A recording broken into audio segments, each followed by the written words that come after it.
Don't be afraid to suck. Christmas music pipes in at the corporate coffee shop. I've ordered my 5-shot Americano, and I'm searching my brain for something to write about, but it can't just be anything. It has to be brilliant.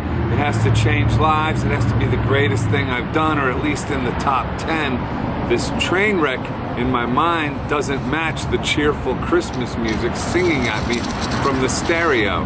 And all my mind can come up with is how our gifts to the world, our dreams are like Santa Claus, and our fear is like Scrooge. Our fear and other people's judgment, animosity, and fear prevents our inner Santa Claus from delivering our gifts to the children of this world. Actually, not even a bad premise for something to write about, especially for my old noggin not even having a sip of coffee yet. But I don't really feel like diving into a Christmas theme, and then I'd have to get a Santa Claus outfit to make the video. And the real action here is what my brain did before the decent idea happened to land. It put pressure on me to come up with something great. And there's nothing wrong with trying to get to something great, trying to be great, trying to get on the so-called shoulders of life and be carried around the parade amongst cheers and chants. But so often, in the pursuit of creative excellence and expansion, not even an idea, say, about Santa Claus being comparable to the gifts of our heart will rise.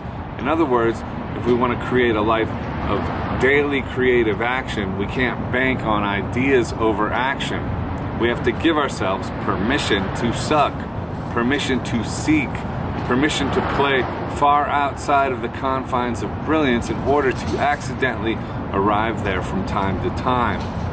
The best analogy here is baseball. Sometimes we're going to strike out or just get a base hit. We can't expect home runs every time at bat.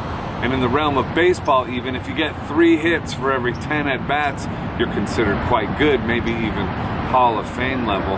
And anyway, personally, I admire the attempt. I admire the creative at-bats, breathing life back into the world and keeping the flow alive.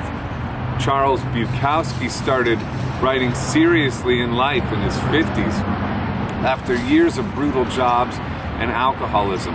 Plenty of his work doesn't reach Shakespeare or Dostoevsky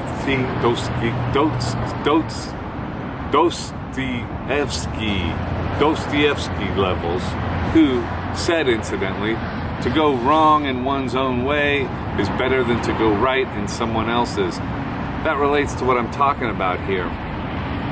For Bukowski, it didn't matter if everything he wrote was brilliant or not. He wrote his life, the brutal, sometimes dumb and repetitiveness of it. And every now and again, a poem would emerge marked by something special, something transcendent.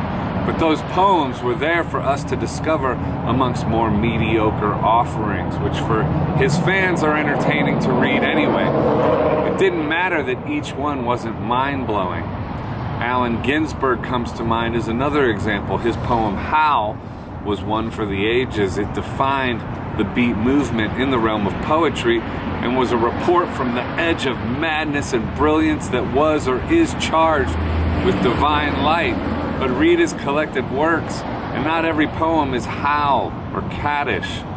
Many are quite lackluster in my opinion, and he's considered one of the heavyweights of the beat generation. Burroughs and Kerouac, his brothers in the beat generation, are guilty of similar phases of uneven work, and even Kerouac's masterpiece, On the Road, was met with disdain from Truman Capote when it was released, who said about it, "That's not writing, that's typing." That's my Truman Capote voice. That's not writing, that's typing. So sometimes we won't even recognize our home runs in the middle of the game, and sometimes others won't recognize them either. Time often decides an artist's work's merits. Time decides. Van Gogh famously didn't sell any paintings in his lifetime.